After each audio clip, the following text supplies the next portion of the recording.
Raghava Lawrence அந்த ஆள் படம் எடுப்பார். என்ன பேய், ரத்த காட்டேரி, பில்லி, சூனியம். நீ மாசுனா பக்காமா செக்ரட்டரியேட் பூரா ஒரே சாம்பிராணி புகையா இருக்கும். போடுறா சாம்பிராணி புகைய, ரத்த காட்டேரி உள்ள வர சொல்றா. கிட்டத்தட்ட ஒரு 1.5 மாதம் ஆகுது அவர் வந்து. ஸோ அவரோட அந்த ஆட்சி வந்து எப்படி இருக்கு?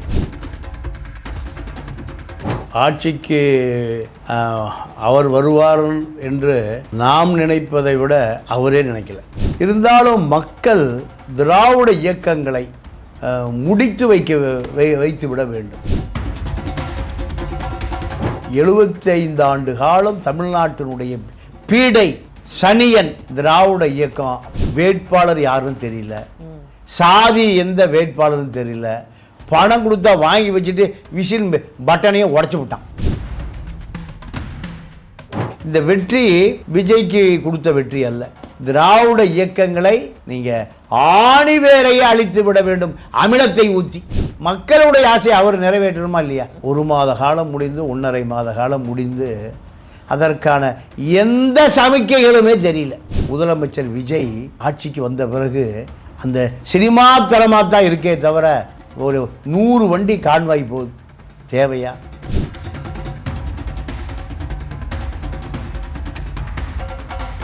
நீ நடிகனாக இருக்கும்போது 100 வண்டியை கான்வாய் போச்சு.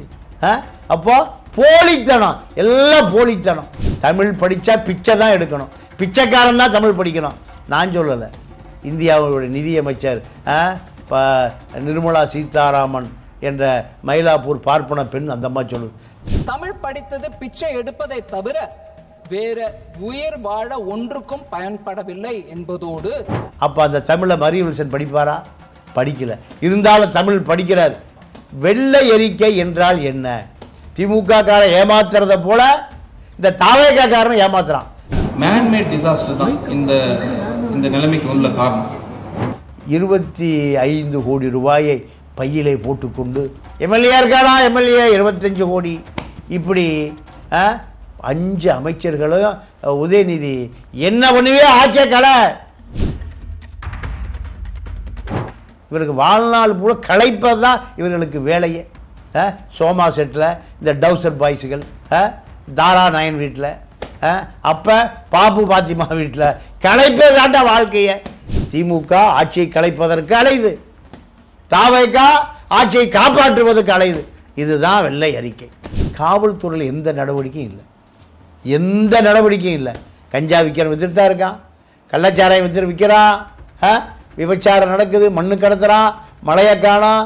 எல்லாம் திமுக ஆட்சியில் நடந்தது பூரா நடந்துட்டு தான் இருக்கு. சிங்கப்பெண் திமுகவுக்கு நேர்ந்த கதி உங்களுக்கு நேர்வதற்கு ரொம்ப காலம் ஆயிராது.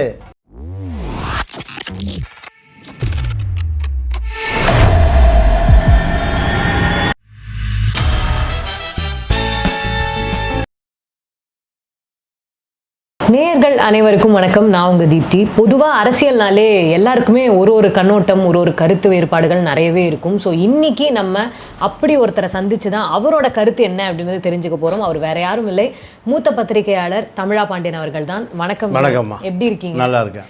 Okay sir. ஸோ உங்களோட முதல் கேள்வியாக வந்து இன்றைய சிஎம் விஜய் அவர்களை பற்றி ஒரு விஷயம் வந்து நான் கேட்கணும். அதாவது அவர் தேர்தலில் வந்து நிற்கும் போது நீங்கள் வந்து எதிர்பார்த்தீங்களா? ஏன்னா ஒரு தனி ஆளாக எந்த ஒரு கூட்டணியுமே இல்லாமல் அவர் வந்து முதல்ல எலெக்ஷன்லேயே வந்து ஜெயிச்சிருவார், சிஎம்மாக ஆகிடுவார் நீங்கள் எதிர்பார்த்தீங்களா? அண்ட் அது மட்டும் இல்லாமல் அதுக்கப்புறம் அவர் ஆட்சிக்கு வந்தாச்சு.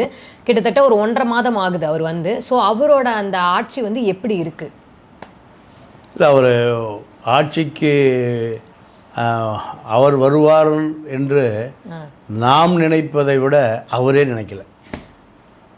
2 தொகுதிகளில் தேர்தல் நிற்கிறார்.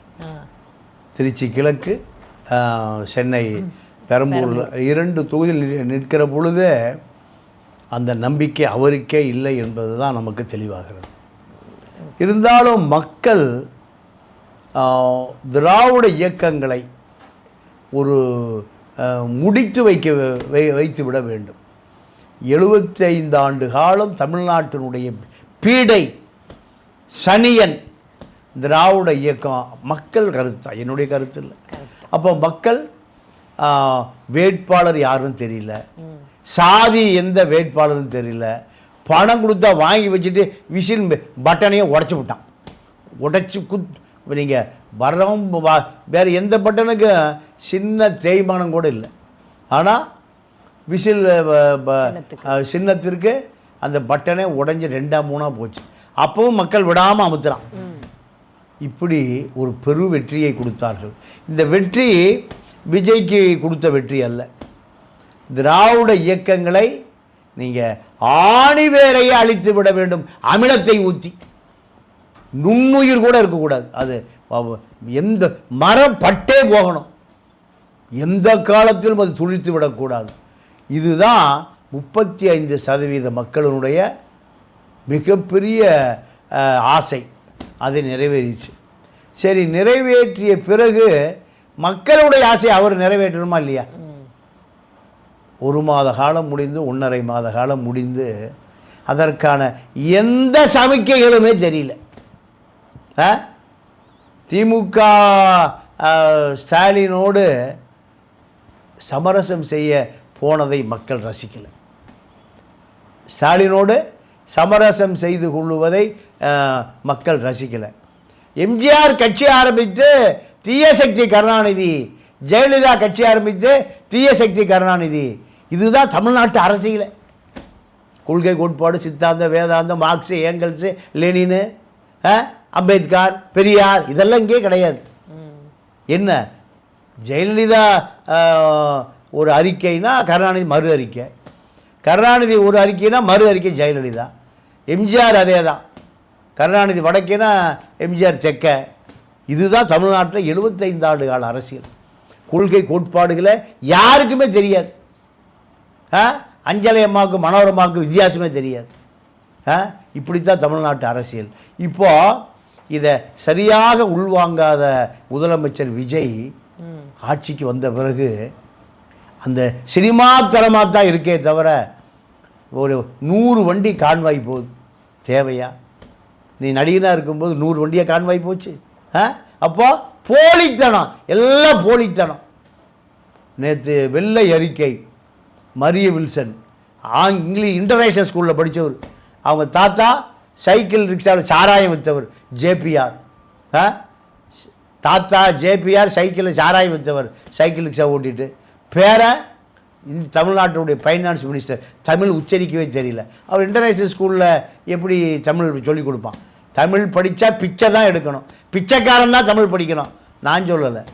இந்தியாவுடைய நிதியமைச்சர் நிர்மலா சீதாராமன் என்ற மயிலாப்பூர் பார்ப்பன பெண் அந்த அம்மா சொல்லுது, தமிழை படிக்காத, பிச்சை தான் எடுக்கணும், பிச்சைக்காரன் தான் தமிழை படிக்கணும்.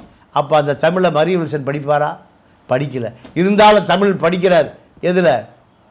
நிதியமைச்சராக படிக்கிறாரு. அப்போது வெள்ளை அறிக்கை என்றால் என்ன? திமுக காரன் ஏமாத்துறத போல இந்த தாவேகா காரன் ஏமாத்துறான். ட்ரைனிங் அங்கே தான் எடுத்திருக்கான். வெள்ளை அறிக்கை என்பது இந்தியா சுதந்திரம் அடைந்ததிலிருந்து இன்று வரை எடப்பாடி ஆட்சி முடிகிற வரை 5 லட்சம் கோடி தமிழ்நாட்டு கடன். திமுக ஆண்ட 5 வருடத்தில் அது 10.5 லட்சம் கோடி ஆச்சு, 12 லட்சம் கோடி, 13 லட்சம் கோடின்னு சொல்கிறாங்க. இந்த 5.5 லட்சம் கோடி 5 ஆண்டுகளில் தமிழகத்தினுடைய வளர்ச்சிக்கு பயன்படுத்தப்பட்டதா அல்லது வேறு எங்கேயாவது மடை மாற்றப்பட்டதா? அத்தனை துறைகளையும் வைத்திருக்கிற இந்த தாவேகா எங்கே லீக்கேஜ் நடந்தது, எங்கே கொள்ளையடிக்கப்பட்டது, எங்கே பணம் முடக்கப்பட்டது? தமிழ்நாட்டில் சின்ன நகராட்சியெல்லாம் மாநகராட்சி 5000 கோடி உலக வங்கி கடன் கொடுப்பான். அப்படியே அக்கௌண்ட்டில் போட்டுக்கிட்டானுங்க. உலக வங்கி அக்கௌண்ட்லேருந்து நேரு அக்கௌண்ட்டுக்கு போயிடுச்சு. இதெல்லாம் கண்டுபிடிக்கிறதானையா உங்களை கொண்டு வந்து உட்கார வச்சுருக்கான். 200 வண்டி, 3 ஜாமர், 3 குண்டு துளைக்காத காரு, உங்கள் அப்பாவும் உங்கள் அம்மாவும் சோபாவும் சந்திரசேகரம் மஞ்சள் பையை தூக்கிட்டு வந்தா காலம் ரொம்ப காலம் போகலையே. உன்னை மக்கள் எங்கே உட்கார வச்சுருக்கான்? எவ்வளோ பெரிய பொறுப்பை கொடுத்துருக்குறான். நீங்கள் வைகோ வீட்டுக்கு போகிறீங்க, எப்பா 2 சீட்டு வேணும், இங்கே வந்துரு, மகனை எம்எல்ஏ ஆக்குறான். அவன் எம்எல்ஏலாம் முடியாதுன்ட்டான். எங்களுக்கு திமுகவே 10 கோடி கொடுத்துருச்சு. அப்போது உங்களுடைய அரசியல் எங்கே இருக்குது? காப்பாற்றி கொள்வதிலே காலம் முடிஞ்சு போச்சு. இந்த தாவேகாவை காப்பாற்றி கொள்வதற்கே காலம் முடிஞ்சு போச்சு. அது அல்ல. திமுக மீது நீ நடவடிக்கை எடுப்பீன்னு ஓட்டு போட்ட 35% மக்களும் பார்த்துட்டே இருக்கான். நீங்கள் வெள்ளை அறிக்கைன்னு அது கருப்பு சிவப்பு அறிக்கை கொடுத்துருக்கீங்க. திமுகக்காரன் எங்கே திருடுனான், எங்கே பணம் மாறுச்சு, எந்த வங்கிக்கு போச்சு, அதிகாரி தூக்கி குண்டாசில் போடுங்க. ககன் தீப் சிங் பேடி பஞ்சாபில் மெடிக்கல் காலேஜ் கட்டிகிட்டு இருக்கார். 10,000 கோடி பிரகாஷ் ஐஏஎஸ் இருக்கு, ஸ்டாலினே சொன்னார். கார்த்திகேயன் ஐஏஎஸ் அப்போ 10,000 கோடி இருக்குது. ஈசிஆர் பங்களா பூரா அவரு தான். மதுசூதன ரெட்டி நகராட்சி இணை இயக்குனர், அவர் ஊரில் நகராட்சி பூரா அங்கே கூடி கட்டிட்டார். இப்படி இந்த அதிகாரிகளை ஊழலை கண்டுபிடிப்பது தானையா வெள்ளை அறிக்கை. திமுகவை காப்பாற்றுவத வெள்ளை அறிக்கை. ஆதவரிச்சனை போய் வைக்க விட்டு படுத்து கிடக்கிறார். எங்கள் 2 பேர் ரிசைன் பண்ண சொல்லுங்கள், உங்கள் மகனை எம்பி ரிசைன் பண்ண சொல்லுங்கள், நாங்கள் எம்பி ஆயிடுறோம், 2 சீட்டு உங்களுக்கு மகனுக்கு மந்திரி. இதுக்கே நேரம் சரியார். திமுக 25 கோடி ரூபாயை பையிலே போட்டுக்கொண்டு எவனாவது ஏப்ப சாப்பை ஏழை கீழே எம்எல்ஏ எவனாவது விலைக்கு கிடைப்பானா? எம்எல்ஏ இருக்கானா? எம்எல்ஏ 25 கோடி. இப்படி 5 அமைச்சர்களும் உதயநிதி என்ன பண்ணுவே ஆட்சியை கலை. இவருக்கு வாழ்நாள் பூரா களைப்பது தான் இவர்களுக்கு வேலையே. சோமா செட்டில் இந்த டவுசர் பாய்ஸுகள், தாரா நயன் வீட்டில், அப்போ பாப்பு பாத்திமா வீட்டில் களைப்பது தாண்டா வாழ்க்கையை. அப்போது திமுக ஆட்சியை கலைப்பதற்கு அலையுது, தாவேக ஆட்சியை காப்பாற்றுவதற்கு அலையுது. இதுதான் வெள்ளை அறிக்கை. இதுதான் தமிழ்நாட்டு அரசியல். இங்கே எந்த மக்கள் நலனும் நடப்பதாக தெரியவில்லை. 3 வயசு குழந்தைய கற்பழித்து ரசித்து 1 2 இல்லை நடக்குது. காவல்துறையில் எந்த நடவடிக்கையும் இல்லை, எந்த நடவடிக்கையும் இல்லை. கஞ்சா விற்கிற வித்துட்டு தான் இருக்கான், கள்ளச்சாராயம் வித்துட்டு விற்கிறான், விபச்சாரம் நடக்குது, மண்ணு கடத்துறான், மழையை காணோம். எல்லாம் திமுக ஆட்சியில் நடந்தது பூரா நடந்துட்டு தான் இருக்குது. சிங்கப்பெண் சைலேந்திர பாபு ரொம்ப நாளாக ஆசைப்பட்டிருக்கார். சிங்கப்பெண்ணை யூனிஃபார்ம் போட்டு அலைய விட்டார். எஃப்ஐஆர் கூட போட முடியாது, சிஎஸ்ஆர் கூட போட முடியாது. இதான் நடவடிக்கை. திமுகவிடமிருந்து எப்படி தப்பிப்பது, திமுகவுக்கு தாவேக்காவை எப்படி கலைப்பது, இந்த அரசியல் தான் தமிழ்நாட்டில் ஓடிட்டுருக்கே தவிர எந்த மக்கள் நலன் சார்ந்த எந்த பிரச்சனையும் கவனம் செலுத்துவதற்கு நேரமே இல்லை. அதிகாரிகள் ஒத்துழைக்க மறுக்கிறான். இதுதான் இந்த தாவேக்க ஆட்சியின் இன்றைய நிலை. கைப்புண்ணுக்கு கண்ணாடி தேவையில்லை. அதுதான் அதிமுக திமுக மக்கள் வெறுத்து போன மக்கள் தாவேக்காவுக்கு கொடுத்த வாய்ப்பை மீண்டும் அதிமுக திமுக தான் தொடருதோ இந்த சந்தேகம் வந்துவிட்டது. ஓகே சார், பட் நீங்கள் இதெல்லாம் சொல்கிறீங்க, நிறைய இடத்துல வந்து நிறைய பேர், அதாவது மக்கள் பார்த்தீங்கன்னா வந்து அவர் இப்போ தானே ஆட்சிக்கு வந்திருக்காரு, அதுக்குள்ளே நீங்கள் நாட்டையே திருத்தணும், உலகத்தையே மாற்றணும்னா வந்து கஷ்டம் இல்லை அப்படின்னு வந்து கேட்குறாங்க. இன்னொரு பக்கம் வந்து பார்த்தீங்கன்னா அவருமே வந்து இந்த நம்ம வண்டியில் போகும்போது இந்த டிராஃபிக் ஆகக்கூடாது அப்படின்றதுக்காக நான் எனக்கான தனியாக ஒரு இடம் ஒதுக்கிட்டிங்கன்னா மக்கள் பாட்டுக்கு அவங்களோட டெய்லி அன்றாட வாழ்க்கையை வந்து பார்க்கலாம் அப்படிங்கிற ஒரு விஷயமும் சொன்னார். அண்ட் அவர் வந்ததுமே ஒரே வாரத்திலே அங்கே ரவுடிங்களெல்லாம் கூப்பிட்டு ஒரு இடத்துல அசம்பிள் பண்ணி பேசினது, அப்புறம் அந்த கஞ்சா அதெல்லாம் வந்து கைப்பற்றுனது எல்லாமே நடந்துச்சு. பட் அதையும் தாண்டி நீங்கள் வந்து இப்போது இது வந்து மறுபடியும் ஒரு திமுக அதிமுக ஆட்சியாக தான் நடக்குதுன்ற மாதிரி நீங்கள் சொல்கிறதுக்கான காரணம் என்ன சார்? இல்லை, காரணம் நீங்கள் சொன்னீங்களா ரவுடிகளை கூப்பிட்டு பஞ்சாயத்து பேசுனா, அவரே பேசினாரா? அவர் பேசல, போலீஸ் தான் பேசினாங்க. ஒரு ரவுடி கூட பஞ்சாயத்து பேசுகிறது தான் ஆட்சி இல்லையா? சிறந்த ஆட்சி அப்படியாம்மா? இல்லை ரவுடிகளுக்கு பஞ்சாயத்து பேசி அவங்களுக்கு என்ன அவர்கள் தேவையோ அதை பூர்த்தி பண்ணி வச்சாங்க, அப்படி தானே? அதுதான் நல்ல ஆட்சி, அப்படியா? ஆனா திமுக அதிமுக ஆட்சியில அது கூட நடக்கலன்றது தானே மக்கள் சொல்றாங்க. அதுவே நடக்கல. ஆனா இப்போ இவர் வந்ததும் இவ்வளோ பண்றாரு, கொஞ்சம் டைம் கொடுங்க, 1 மாசத்துலேயே எல்லாமே மாறணும்னா எப்படி மாறும் அப்படின்னு நிறைய பேர் வந்து கேட்குறாங்க. ஸோ ஆமாம், 10 ரூபா பாட்டிலுக்கு போயிட்டே இருக்கு. 1 மாதம் 1.5 மாதம் தான் வாங்கிட்டு இருக்கோம், இன்னொரு 3 மாதம் கழிச்சு அப்புறம் நிறுத்திக்கிறோமையா? அதே போல் மணல் குவாரிகள், ஜல்லி குவாரிகள், மலையை உடைத்து விற்பவர்கள். ஒரு வீடியோவில் ஒரு செய்தி வந்திருக்கு. ஒரு லாரி வந்து அந்த என் ஃபோனில் இருக்குது. லாரி பூரா புழு நெளி தான். கேள்விப்பட்டீங்களா? என்ன மருத்துவ கழிவுகளை ஏற்றி விட்டுருக்கான். எங்கே? தமிழ்நாட்டில். குப்பை கூட குப்பை மனிதர்கள் வாழுகிற நாடு தமிழ்நாடு. குப்பைக்காரன் வாழ்கிற நாடு தமிழ்நாடு. குப்பையை கூட நான் கூட்டிகிட்டு வாடான்னு. அப்போது செக் போஸ்ட் இருக்கிறவன் என்ன பண்ணிட்டான்?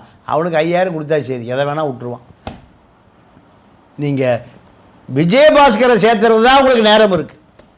கொடூரமான மிக கொடூரமான நபர். உயிர்காக்கும் மருந்தில் 50,000 கோடி திருடி வைத்திருக்கக்கூடிய மாபாவி.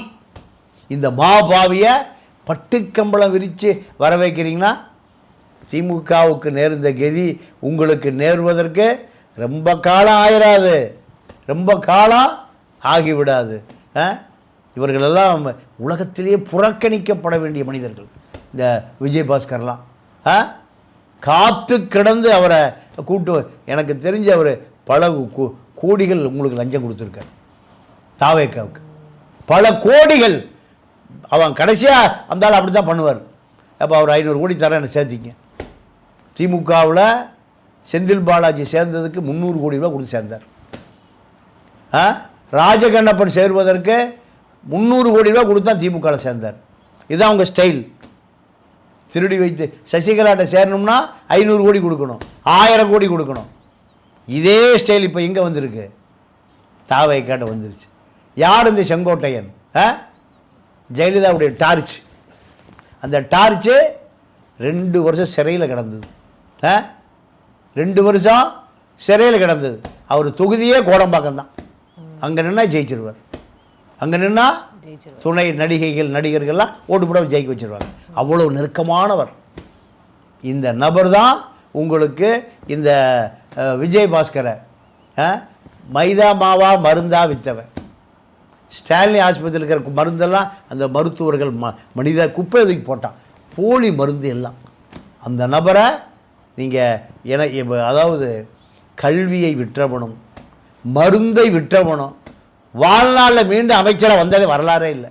சண்முகம் எந்த காலத்திலையும் கல்வி மந்திரியாக வர முடியாது. இப்போ அந்த விஜயபாஸ்கரை தாவேக்காவில் சேர்த்து கொள்வதற்கு அவ்வளவு பாடுபடுகிறீர்கள். ஒரு உயர்ந்த மனிதனா, சமூகத்தில் புறக்கணிக்கப்பட வேண்டிய ஆட்கள். இதுதான் தாவேக்கா. அப்போது அதிமுக திமுகவுக்கும் பெரிய வித்தியாசமே இல்லையே. அதிமுக இருக்கிற அலிபாபாவும் 40 திருடர்களும் அப்படியே திமுகவுக்கு போவான். அங்கே இருக்கிற அலிபாபா 40 திருடர்களும் இந்த பக்கம் போவான். திமுக இருக்கிற சேகர் பாபு யார்? செந்தில் பாலாஜி யார்? ரகுபதி யார்? ஏவா வேலு யார்? KKSS யார்? எல்லா அலிபாபாவும் 40 திருடர்களும். அவ்வளோ பேர் கருணாநிதி பட்டுக்கம்பளை விரித்து வரவேற்று கோபாலபுரத்தில் கொண்டு குடி வச்சிருவார். அதே அலிபாபாவும் 40 திருடர்களை என்ன பண்ணுறீங்க? இப்போ செங்கோட்டையன் ஒரு அலிபாபா, விஜயபாஸ்கர் ஒரு அலிபாபா, இப்படி பல அலிபாபாக்களை நீங்கள் சேர்த்து ஆட்சியை தக்க வைக்கணும்னா இது நல்ல ஆட்சியா? நியாயமான ஆட்சியா? இல்லை. இந்த ஆட்சி 1 மாதம் 1.5 மாதம் ஆச்சு. மக்கள்னு பார்த்துட்டு தான் இருக்கான். 6 மாதம் பார்ப்பான், 1 வருஷம் பார்ப்பான். இப்போ புறப்படும் போதே போகிற வழியே சரியில்லையே. அப்போது வழி சரியில்லைன்னா போய் சேர இடமும் சரியாக இருக்காது. இதுதான் மக்கள் வைக்கிற விமர்சனம். Okay sir. இப்போது விஜய் அவர்களை தொடர்ந்து இப்போ அவர் சினிமா பின்னணியிலேருந்து வந்தார். சினிமாவே வேணான்னு விட்டுட்டு மக்களுக்கு நான் சேவை செய்யணும்னு அரசியல் வந்தார். இப்போ அவரை மாதிரியே பல பேர் கிளம்புறாங்க. இப்போ உதாரணத்துக்கு சொல்லணும்னா ராகவா லாரன்ஸ் சமீபத்தில் ஒரு வீடியோ போட்டிருந்தாரு. நான் அரசியல் வர போகிறேன், டிவிகேல சேர போகிறேன், மக்கள் நீங்கள் தீர்ப்பு சொல்லுங்கள், நான் வரட்டுமா வேணாமா இப்படிலாம் கேட்டிருந்தாரு. அதை தொடர்ந்து அவருக்கு பின்னாடி சிம்பு, தனுஷ் இவங்களோட பேரும் அடிப்படுது. ஸோ இப்படியே சினிமாவில் இருக்கிறவங்க நிறைய பேர் அரசியலில் இப்போது மாறுறாங்க. அதை பற்றின உங்களோட கருத்து என்ன சார்? இல்லைங்க, இந்த அதாவது கேரளாவில் இப்படி அரசியலுக்கு வர்றேன்னா ஒரு முட்டையில் வீசுவான், உள்ள ஆசிட் இருக்கும். கேரளாவில் இதுதான் நிலைமை. இப்படி நடந்திருக்கு. அதே போல் அதிமுக பாலக்காட்டில் ஜெயிக்கணும்னு ஜெயலலிதா காலத்தில் செங்கோட்டையன் புட்டி எடுத்துகிட்டு போகிறார். பாலக்காட்டில் அதிமுக ஜெயிக்கணும்னு கோயம்புத்தூர் வந்து பார்க்கும்போது வேட்டியில் அன்றாவாரோடு தப்பிச்சு ஓடியாந்தார். நான் விளையாட்டுக்கு சொல்ல சீரியஸாக சொல்கிறேன். காரில் ஏறி அன்றாவாரோட வந்தார். கோயம்புத்தூர் பார்டர் வந்து தான் வேளந்தாவளம் வந்து தான் திரும்பியே பார்த்தார். பணத்தை எடுத்துகிட்டு அங்கே கொடுக்க போனால் அந்த மக்கள் என்ன பண்ணுவான், துவைச்சிருவான்.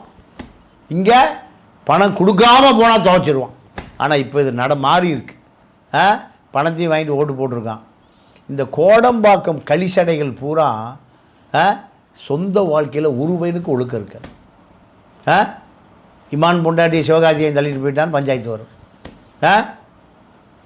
இவன் பொண்டாட்டியை காண அவன் கெஸ்ட் ஹவுஸில் இருக்கான்னு வரும். ராதிகாவுக்கு முதல் புருஷனுக்கு ஒரு குழந்தை, சரத்குமாருக்கு முதல் பொண்டாட்டிக்கு ஒரு குழந்தை, ஓன் குழந்தையும் என் குழந்தையும் நம்ம குழந்தையோடு விளையாண்டுட்டு இருக்குது. நல்ல கல்ச்சர், தமிழ் கலாச்சாரம். நீங்கள் தாண்டா தமிழ்நாட்டுக்கு தலைமை தாங்கணும், நீங்கள் தாண்டா தமிழச்சிகளுக்கு வழிகாட்டணும். அப்பாங்கிற வார்த்தையை அசிங்கப்படுத்திய ராதிகா, அப்பா அப்பப்பா என்னப்பா அப்பா, இப்படி இந்த கோடம்பாக்கம் களிசடைகளிலிருந்து என்னைக்கு இந்த தமிழ்நாட்டு அரசியலை மீட்டெடுக்கிறோமோ அன்னைக்கு தான் இந்த நாடு விளங்கும். ஒரு ஆள் இருந்தார், எம்ஜிஆர், புனிதமானவன். இந்த மக்களை ஏமாற்றக்கூடாதா, நம்ம மலையாளி, கண்டியில் பிறந்தோம், நம்ம ஊர் கேரளா, பாலக்காடு, இந்த மருதூர், நம்மளை இந்த மக்கள் தலைவனாக ஏற்றுக்கிட்டானே, இவனை ஏமாற்றவே கூடாதுன்னு உண்மையாக வாழ்ந்த ஒரே ஆள் எம்ஜிஆர் தான். எல்லோரும் எம்ஜிஆர் ஆயிட முடியுமா?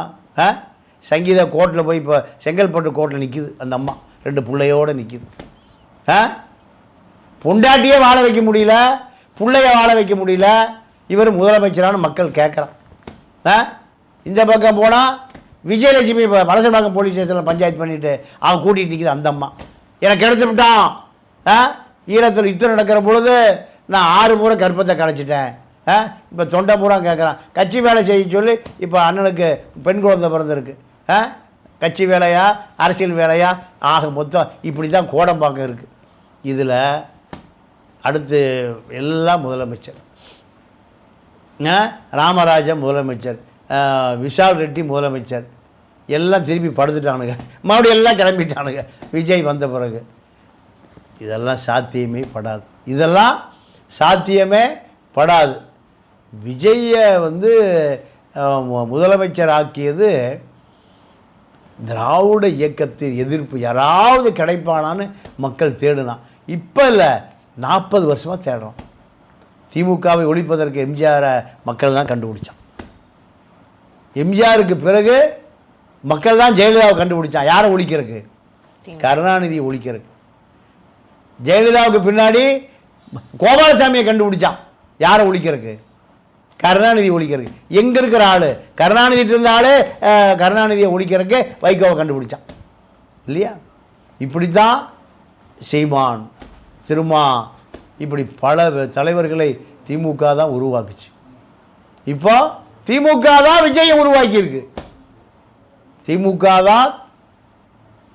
திமுகவை ஒழிப்பதற்காக திமுகவுக்கு ஓட்டு போட்ட மக்களை யாரை கண்டுபிடிச்சான்? விஜயை கண்டுபிடிச்சிருக்கு. ஆக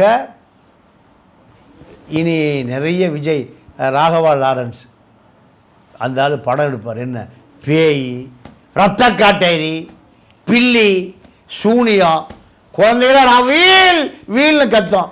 நல்ல வேட்பாளர் முதலமைச்சர். எப்படி செக்ரட்டரியேட்லேயே ஒரு ரத்த காட்டேரி பூசையை போடுறான், ஆட்டை வெட்டு, பில்லியை வை, சூனியத்தை ஸ்டார்ட் பண்ணு, டும் டும் டும் டும். நல்ல தலைவன், அடுத்த முதலமைச்சர் அவராக கூட இருக்கலாம். செக்ரட்டரியேட் பூரா ஒரே சாம்பிராணி புகையாக இருக்கும். போடுறா சாம்பிராணி புகையை, ரத்த காட்டேரியை உள்ளே வர சொல்கிறா. இதெல்லாம் முதல்ல கேலி கூத்தாக இருக்குது. அதனால் இதெல்லாம் வாய்ப்பே இல்லைம்மா. ஏதோ விஜய் வந்துட்டார், விஜய் சரியாக ஆட்சி செய்தால் விஜய் தப்பிப்பார். இல்லைன்னா விஜயும் புஷியும் ஆதவர்ஜனாவும் டெல்லியில் அரவிந்த் கெஜ்ரிவாலும்